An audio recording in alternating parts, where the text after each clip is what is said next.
वालेकुम स्टूडेंट्स। मेरा नाम मोहम्मद इसहाक है और मैं आपको एक थोड़ी सी मुख्तसर बात बताने के बाद अपना लेक्चर शुरू करता हूँ। वो बात यह है कि इस प्लेटफार्म का हमारा मेन मकसद सिर्फ स्टूडेंट्स को नॉलेज डिलीवर करना है। बहुत सारे ऐसे प्लेटफॉर्म्स हैं, बहुत सारी ऐसी जगह हैं जहाँ पर स्टडी मटेरियल्स अवेलेबल है, लेकिन हम चाहते हैं स्टूडेंट्स को कम से कम टाइम में अच्छा खासा प्रिपरेशन के लिए मवाद प्रोवाइड करें। इसके लिए हमने ये छोटी सी एक एफ़र्ट की है। हमारा ये बिल्कुल भी मकसद नहीं है कि हम यहाँ से फेम हासिल करें, अर्निंग करें और आपकी सब्सक्रिप्शन हासिल करें, बिल्कुल भी ये नहीं। हमारा इस चीज़ को करने का बुनियादी मकसद खुद की इस्लाह और स्टूडेंट्स को जो हमारे पास है वो फराहम करने की एक छोटी सी कोशिश है। तो let's move to the topic and I will discuss this to you. सबसे पहले आज का हमारा जो लेक्चर है वो है सर्कुलर मोशन। मैं इसे जितना जल्दी हो सकेगा वाइंड अप करने की कोशिश करूँगा। सर्कुलर मोशन में सबसे पहले है हमारे पास angular displacement. Angular displacement simple से है, आप फार्मूलाज इसके जानते हैं। Theta is equal to omega t, theta is equal to s over r, theta is equal to 2 pi f. जो बात समझाने की होगी वो आपको इलेबोरेट करेंगे। इसके अलावा जो समझाने की बात नहीं होगी वो उसे बस ऐसे स्किप करते जाएंगे, ओके, ताकि आप नॉलेज गेन करें एमडी कैट के हवाले से जो मेन एमसीक्यूज हैं। यूनिट्स आप इसके अच्छी तरह से जानते हैं। यूनिट्स में radian, degree, revolution largest unit है। इसके अलावा जो रेडियन है वो इसका स्मॉलेस्ट यूनिट है, ओके। एप्लीकेशन बेस्ड क्वेश्चन जो एमडी कैट में आता है वो अब उसकी तरफ मूव करते हैं। वो कौन सा है? सबसे पहले एप्लीकेशन है, इसकी फार्मूला होता है एक 2 pi radian is equal to 360 degree is equal to 1 revolution, okay. अब इसकी एप्लीकेशन है बेसिकली, इसमें से हमने मुख्तलिफ तरीके से हमें इसको अप्लाई करना है। वो कैसे? सबसे पहली एप्लीकेशन है, मैं आपको इसका एक ट्रिक बताऊं। मुख्तलिफ ट्रिक्स होते हैं, हर बंदे की अपनी अपनी ट्रिक होती है। सीधी बात है, कोई सवाल दिया गया हो, for example convert 30 degree into radian. जो चीज़ आपके पास पैरामीटर जो दिया गया है, फार्मूला की दोनों साइड पर उसे मल्टीप्लाई करेंगे आप। मल्टीप्लाई करने के बाद वही चीज़ आप वहाँ से एक्सट्रैक्ट कर लेंगे। मैं अभी आपको रिटर्न समझाने की कोशिश करता हूँ कैसे। अभी हम सवाल था convert 30 degree into radian, okay. Formula हमारे पास है 360 degree is equal to 2 pi radian, okay. मैंने दोनों तरफ 30 के साथ उसे मल्टीप्लाई कर दिया। अब मैंने आपको जो बात की है, हमने अब इसका जवाब कैसे निकालना है वो क्या है। अब हमने 30 को, वही जो पहले वाली बात मैंने की, आपको 30 वहीं खड़ा रहने देना है, उससे 360 को इसके साथ डिवाइड करना है, जो जवाब आ जाएगा ये हमारे पास एक सिंपल सा इसका असूल है। वैसे और भी इसके बहुत सारे तरीकाकार होते हैं जो आप बेस्ट समझें। मैंने आपको एक मरतबा इसे दोबारा सिंप्लीफाई करने की कोशिश करता हूँ। जो चीज़ हमने निकालनी हो, for example convert 5 degree into revolution. अब हमने फार्मूला लिखना है 360 degree is equal to 1 revolution, okay. दोनों तरफ से 5 को मल्टीप्लाई करना है। अब हमने क्या करना है, अगला स्टेप, 5 यहीं खड़ा रहे, 360 को नीचे डिवाइड करेंगे, जो हमारे पास जवाब आएगा ये इसकी पहली एप्लीकेशन हो गई। इसके अलावा ये एंगुलर डिस्प्लेसमेंट यहाँ तक तकरीबन खत्म होता है। लेकिन एक छोटी सी और बात, जो जब स्मॉल वैल्यू होगी एंगुलर डिस्प्लेसमेंट की, तो ये वेक्टर क्वांटिटी होगी। मैं कैसे आपको समझाने की कोशिश करता हूँ। अगर लार्ज वैल्यू होगी तो ये स्केलर क्वांटिटी होगी। कैसे? ये एक सर्कल है, आप समझे इसे, ये सर्कल है। अगर छोटा सा ये सारा सर्कल भी एक बेसिकली एंगुलर डिस्प्लेसमेंट है। जब ये बड़ा होगा इसकी डायरेक्शन और डिस्प्लेसमेंट दोनों क्लैरिफाई नहीं होगी। जब छोटी सी लाइन लगाएंगे हम, एक सर्कल है, यहाँ पर छोटा सा एंगल होगा, ये छोटा सा एंगल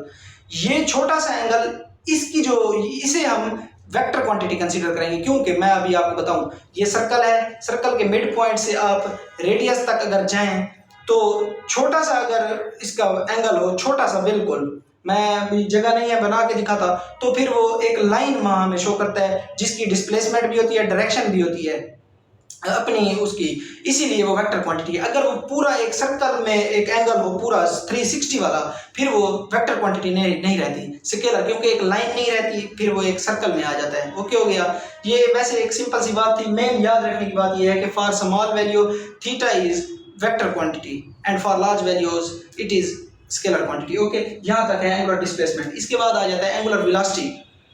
एंगुलर वेलोसिटी बहुत ही इंपॉर्टेंट एक वेटेज रखता है एमडीकैट के सिलेबस में। इसका जो फार्मूलाज हैं वो अच्छी तरह से आप जानते हैं। Omega is equal to theta by T, omega is equal to 2 pi by T, omega is equal to V over R. ये कोई समझने वाली बात नहीं है। अब मेन एप्लीकेशन की तरफ आते हैं। एप्लीकेशन इसकी क्या है? 3 एप्लीकेशंस हैं मेन जो एमडीकैट में पूछी जाती हैं, वो आपको मैं सिंप्लीफाई करता हूँ। कौन सी? सबसे पहली angular velocity of minute hand of watch, दूसरी angular velocity of second hand of watch या क्लॉक, तीसरी angular velocity of hour hand of clock. Okay, अब ये इसका भी एक थोड़ा सा फार्मूला वही omega is equal to 2 pi over t. अब यहाँ पर हमने जो मेन चीज़ हमारी फोकस करनी है हमने, वो है time period. 2 pi by T है, देखना है। अब angular velocity of second hand of clock हम अगर फाइंड करना चाहते हैं तो हम देखेंगे सेकंड हैंड वाली जो वॉच है, जो वॉच में सेकंड हैंड वाली सुई है, वो कितने टाइम में अपना एक रेवोल्यूशन कंप्लीट करती है। सिंपल सी बात है बस। सेकंड हैंड वाली आप खूब समझते होंगे, अगर देखें 60 सेकंड में एक रेवोल्यूशन कंप्लीट करती है। ठीक है, 2 पाई बाई, इसीलिए हम क्या करेंगे, 2 पाई बाई टी लिखा, 2 पाई बाई 60, 60 सेकंड लिख दिया। मिनिमम जो क्वांटिटी है वो इस्तेमाल करेंगे सेकंड वाली। 2 पाई बाई 60, ये पाई बाई 30 आ गया। ओके, अच्छा जी, अब है जी angular velocity of minute hand. Okay, minute hand की एंगुलर वेलोसिटी निकालने के लिए वही असूल।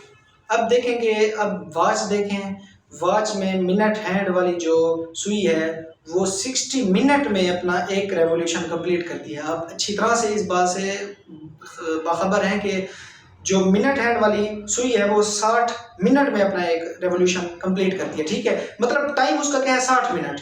अब हमने 60 मिनट को छोटे यूनिट में लेके जाना है, मिनट से सेकंड। ओके, अब 2 pi by T, 2 pi by 60 minute को सेकंड में कन्वर्ट करने के लिए क्रॉस करेंगे हम 60 के साथ, 2 पाई बाई 60 क्रॉस 60। ओके, इसे सिंप्लीफाई करेंगे तो हमारे पास आ जाएगा पाई बाई 1800। ये हमारे पास हो गई angular velocity of minute hand. इसके बाद आ जाती है जी angular velocity of hour hand. Hour hand भी वही वैसे सिंपल ही है जैसे मिनट हैंड, सेकंड हैंड। अब जो आवर हैंड वाली सुई है वो कितने टाइम में अपना एक रेवोल्यूशन कंप्लीट करती है? एक जो आवर हैंड वाली वो 12 घंटे लगाती है। आप अगर देखें, नोट करें, कभी अगर वॉच देखी हो तो उसे अगर देखें गौर से तो 1 घंटा 12 घंटे लगाती है। 1 घंटे में 12 से 1 तक आती है, 1 घंटे में 12 से 1 से 2 पर आती है। इसी तरह 12 घंटे लगाती है, एक रेवोल्यूशन कंप्लीट करती है। अब 12 को हमने छोटे यूनिट्स में डिवाइड तकसीम कन्वर्ट करना है, तो इस मिनट में कन्वर्ट करने के लिए 12 ज़रब 60, मिनट को सेकंड में कन्वर्ट करने के लिए 60 ज़रब 60। तो ये कुछ इस तरह से कंडीशन आ जाएगी। Angular velocity of hour hand 2 pi by T, 2 pi by 12 hour cross 60 minute cross 60 second. Simplify करेंगे तो ये इसका आंसर आ जाएगा पाई बाई 21,600। ये इसका आंसर है। इसके अलावा इसके बाद आ जाती है जी डायरेक्शन। सिंपल सा, आप अच्छी तरह से इससे वाकिफ होंगे।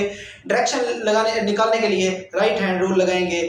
अगर थंब अपवर्ड होगा तो ये एंटी क्लॉकवाइज होगी, तो जब एंटी क्लॉकवाइज डायरेक्शन में फिंगर्स कर्ल करेंगी तो एंगुलर वेलोसिटी जो है ये हमारी पॉजिटिव होगी। इसी तरह अगर कर्लिंग फिंगर्स क्लॉकवाइज डायरेक्शन में होगी, थंब डाउनवर्ड होगा, एंगुलर वेलोसिटी नेगेटिव होगी। एक और इसकी बात रह गई है बस। इसके अलावा इसके बाद ये हमारा टॉपिक माइंड अप होता है। वो क्या है, जब हम वेक्टर फॉर्म्स में लिखते हैं तो कंडीशन कुछ अलग होती है बनिस्बत जब हम स्केलर फॉर्म में लिखते हैं। कैसे? अब जो वेलोसिटी है, सिंपल वेलोसिटी, ये हमने वेक्टर फॉर्म में नहीं लिखा, v is equal to R omega. और जब वेक्टर फॉर्म में लिखा है तो v is equal to omega cross are.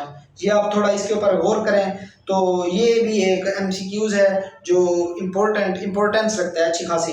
अगर वेक्टर्स लगे होंगे तो फिर कंडीशन ये होगी, वेक्टर्स नहीं लगे होंगे तो फिर ये कंडीशन होगी।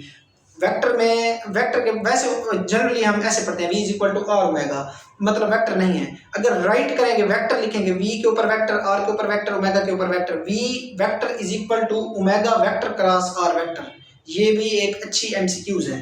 इसके बाद आ जाते हैं हम यूनिफॉर्म और नॉन यूनिफॉर्म सर्कुलर मोशन की तरफ। अभी नहीं, एक मिनट, यूनिफॉर्म और नॉन यूनिफॉर्म सर्कुलर मोशन से पहले आपको सर्कल के बारे में पता होना चाहिए। सर्कल में 3 बेसिकली पैरामीटर्स होते हैं जो वेरी मुख्तलिफ कंडीशन के साथ वेरी करते हैं। सबसे पहले एक ये वेक्टर होता है टेंजेंशियल वेक्टर्स, यहाँ सारे वेक्टर्स टेंजेंशियल होते हैं, और जो सेंटर की तरफ जा रहे होते हैं ये रेडियल वेक्टर्स होते हैं, और जो अलोंग द एक्सिस होते हैं ये एक्सियल वेक्टर्स होते हैं। ये तीनों आपस में परपेंडिकुलर होते हैं, ये एमसीक्यूज है।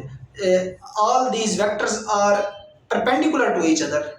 और एक और बात, जो टेंजेंशियल वेक्टर होता है और रेडियल वेक्टर ये प्लेन ऑफ रोटेशन के अंदर लाई करते हैं। मसलन ये एक सर्कल है मेरे हाथ में, कंसीडर करें आप, इसका जो रेडियल वेक्टर होगा टुवर्ड सेंटर होगा, ऐसे ना, और जो टेंजेंशियल वेक्टर होगा वो ऐसे होगा। ये दोनों इसी प्लेन में देखें लाई कर रहे हैं, ये भी लाइन इस तरफ है, ये भी लाइन इस तरफ है, उसी सर्कल के प्लेन में है, नहीं है? आपको समझ आ रही होगी मेरी बात। ये लाइन उसी सर्कल के प्लेन में है, जबकि जो एक्सियल वेक्टर होता है ये perpendicular to the plane of circle होता है। ये सर्कल है, एक्सियल वेक्टर ये परपेंडिकुलर हो गया। ये भी एक एमसीक्यूज है। अब इसके बाद आता है यूनिफॉर्म और नॉन यूनिफॉर्म सर्कुलर मोशन, तो वो आपको समझाते हैं। ओके।